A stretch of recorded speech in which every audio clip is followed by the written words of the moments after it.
If you're thinking about moving to Baltimore, Maryland, these are the 10 things you absolutely need to know before you move to Baltimore and before you even buy a house. Go ahead and hit that like and subscribe button right about there. And we're going to get to it right now.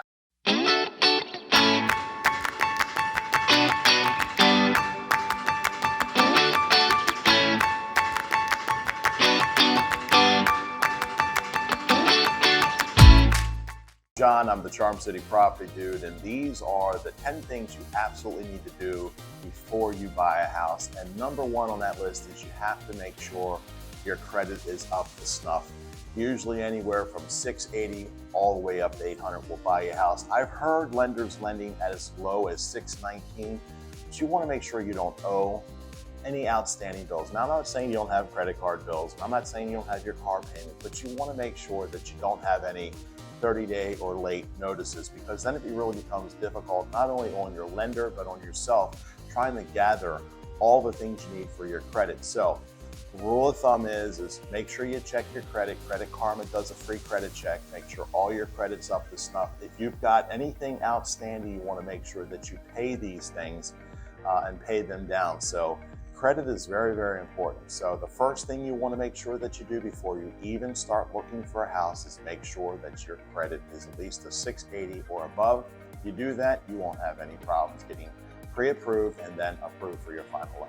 As you're doing this, determine the area you want to live into. Now, I realize if you're out of state or you're not local to Baltimore, Maryland, then you have to rely on a realtor or videos and stuff like that in the area to show you the areas you may want to live in, and then you can finalize those areas. But the rule of thumb is you always want to check out the area you want to live in right around 3:30 to 6 o'clock in the afternoon. This is when the children and everybody are in and out. You can determine whether or not the type of neighborhoods you want to live in just by the traffic of the people going in and out of the neighborhood at those times.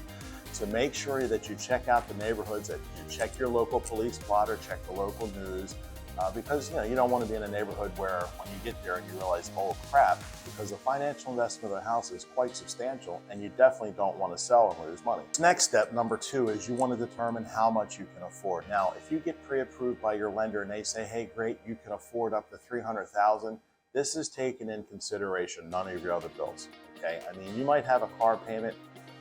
You definitely want to make sure that you can afford the house. Now, there's a lot of free calculators, mortgage calculators online, and you can do that, but hey, don't forget to include your taxes and your insurance for the year. So if you go on it online, you say a mortgage payment at 5% or 7% for $300,000 is like $2,100, and you scream down the hall, hey dear, we can afford the $2,100. But your taxes on the house are $5,000. Divide that by 12. That's $500 extra on your mortgage a month. So your $2,100 bill turns into a $2,700 bill. And then you have to think about homeowners insurance. That is in case the house burns down. It is also required by your lender to have homeowners insurance. So that could potentially put on another, if it's $2,000 a year, that's $210 a month. So you want to make sure, $180. My math is not that great, but you want to make sure that you include these things in the determinability of how much you can afford. Rule of thumb is if you're pre-approved up to $350,000, logistically, you should probably stay right around $300,000. That is just a rule of thumb. So determine your affordability before you even start looking at houses and before you even start determining your neighborhood you want to stay in. You would put down at least 20% of a down payment on a house, and you'd still have closing costs. Your closing costs are the thing you're paying for borrow the money, you're paying the title company. Usually the seller pays for the real estate agent, and you're paying all those minuscule costs. So a typical closing cost on a house would be anywhere from like $8,000 to $11,000 on an average sales price of $350,000. So that means your 20% down would be $70,000 on $350,000.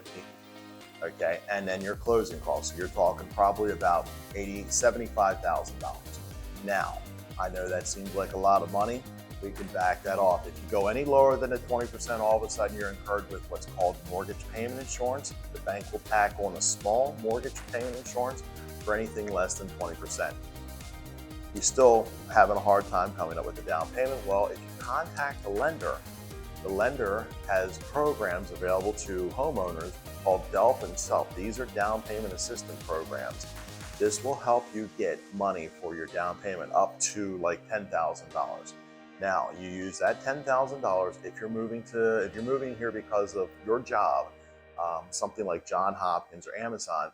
Most of the employers here in the state of Maryland have what's called live where you work, and that simply means they'll help you with your down payment up to, like, say $2,500. Everybody's different. It might be $1,000, and a lot of times the lender has programs where they'll actually match your employer. So now you get down payment assistance of $10,000. You get assistance from your employer. The lender matches you. So say, for instance, you've got $10,000, your employer does $2,500, the lender does $2,500. That's $15,000. Now you can get 3.5% back from the seller if the seller will agree to do that. So that's like another $10,000. You got $25,000 as a down payment. You're good. Down payment, closing costs, you're good to go. However, you still incur out-of-pocket expenses. You incur you do your home inspection is an out-of-pocket expense. Your termite inspection is an out-of-pocket expense, and when you pay your homeowner's insurance, that's another out-of-pocket expense. So you know you're going to have a certain amount of expenses out of pocket, even though it's 100% financed, and you still have to break out your credit. You figured out the neighborhood, you know how much you can afford.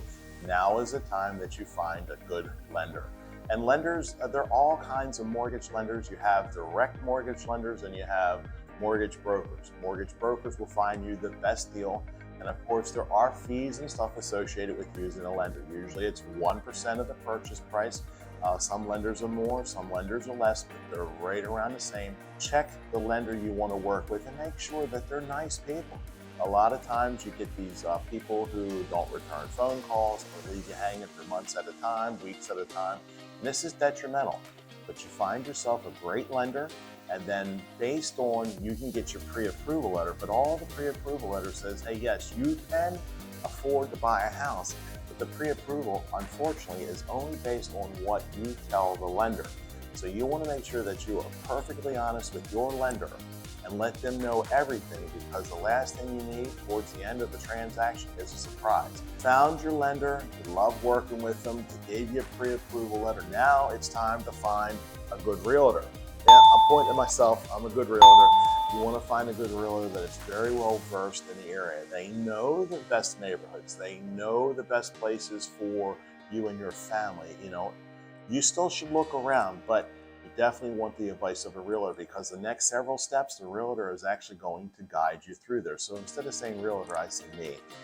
You've checked your credit, you're good. You got all your documentation together for your lender. They're going to need tax records, your payroll stubs. They're going to need your proof of addresses, your ID, that kind of thing. You've chosen your lender.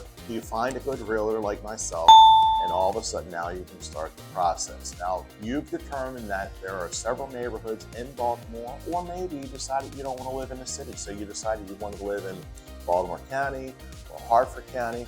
You might even want to move down in Howard County. All these neighborhoods and suburbs are within 25 to 45 minutes of the inner city. So you determine you want to live, say, in Baltimore County. Great. Now we start the process. Me, as the realtor, I'll send you based on exactly what you want. You'll tell me you want 3 bedroom, you'll tell me you want 2 baths, you'll tell me you want a rancher because you don't like steps, or maybe you want a colonial with 5 bedrooms and 5 baths. I know the neighborhoods that you want to look in. What you don't want to do is you don't want to say you want a 3 bedroom, 2 bath and then start sending the realtor or wasting your time on something that does not fit your criteria. So we'll get together, we'll do a consultation, we'll hammer in exactly 99% of what you want in a house, and those are the houses that we will look at. I will never show you a house that isn't on the list of what it is you want, because undoubtedly what will happen is I'll show you a great house and you say, hey, listen, now things you can change. You can fence in a yard, you can put a shed in, but you can't put a 2-car garage on. You can't make a finished basement. You can finish a basement if you wanted to, but you know that's expensive. But there are a lot of houses that already have finished basements. You want to make sure that everything, we have crossed every T and dotted every I with the house. And that way, this will make it a much more easier thing. You'll see 4 or 5 houses, and if you don't see the house within those 4 and 5 houses, then we haven't given you the best consultation and hammered this in for the exact thing you're looking. So I've showed you 4, 5, maybe even 10 of the best houses that absolutely fit your criteria. To find the perfect one, the sunlight's hitting the house at exactly the right angle, and you decide you want to make an offer. Great. We've got everything is pre-qualified. You're good to go. You've got the lender. What you don't want to skip any of these steps, because undoubtedly you'll find a house that you absolutely love and something in there will be pulled out. Like all of a sudden your lender will say you can't afford that house, or something will happen, or your credit slips and something will happen. You won't be able to buy that house. And undoubtedly what you'll do is you'll beat yourself up for the next several years saying, that was the house I wanted and I couldn't get it because of this. It sours the whole process. So you want to make sure all these steps are taken care of before you find the house. Now you found the great house, you're good to go, and now is the time to make the offer. So you make a decent offer.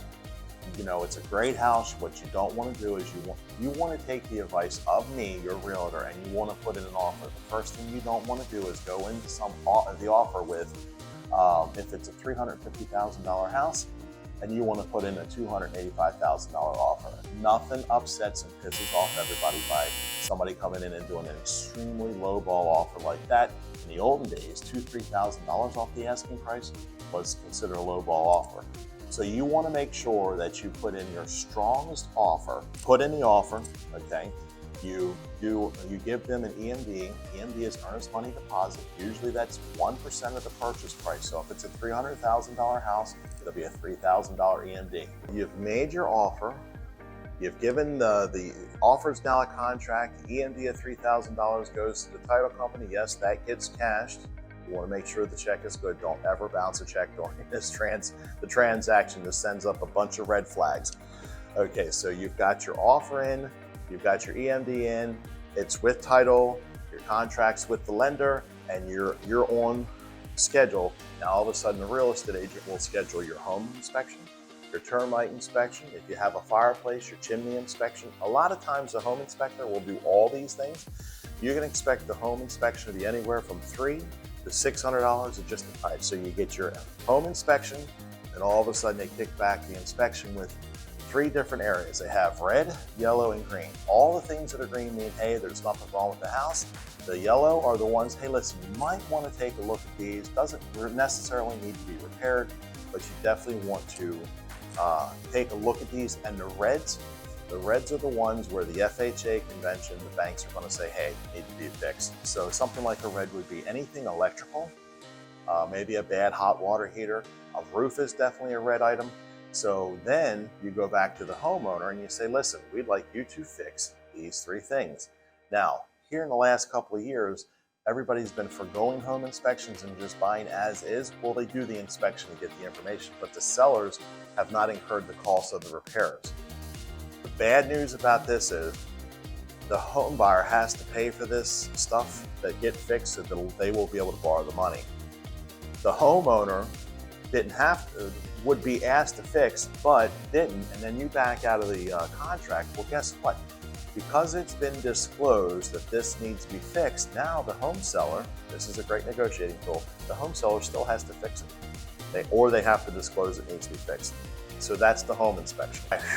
You've gone through everything, you've gone through the home inspection, everything is right with God. Is going forward, now all of a sudden you're waiting for those magical days, clear to close from the bank.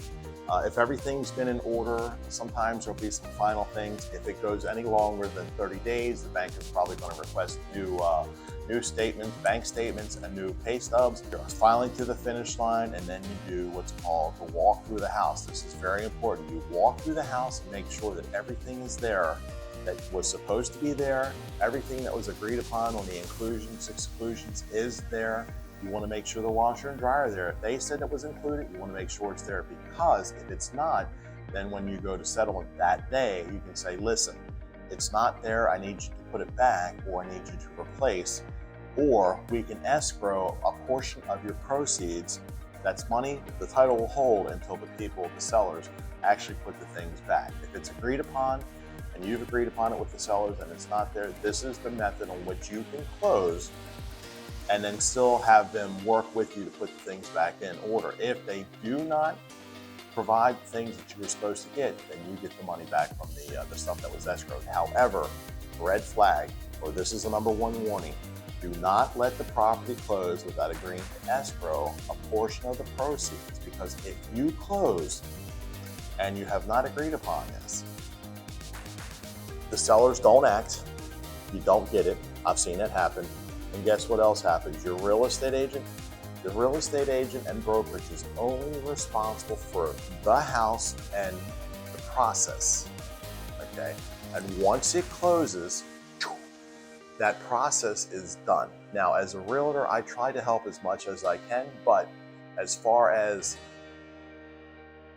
after the transaction, you might as well figure it's your house. Once it closes, it's done. Unless it's something that wasn't disclosed, it goes against the guarantee fund. It's a whole rigmarole. So you want to make sure that you have everything in writing, everything escrowed the way it's supposed to be before you close the house. And if you have any questions or comments, you can always reach back out to me and ask, and you've closed your house. Listen, I get a lot, I have a great video here, by the way, and I get a lot of phone calls from folks just like you every day asking me questions and texting, email, and calling me, and I absolutely love it. No matter the day, night, or weekend, if you call or text me, I've got your back when it comes to real estate. Again, I'm John Ruckman. I'm the Charm City Property Dude, and this was the things you need to know before you buy a house. Go ahead and watch a couple of these videos here to help you. Yeah, that one right there is good, and that one right there is good.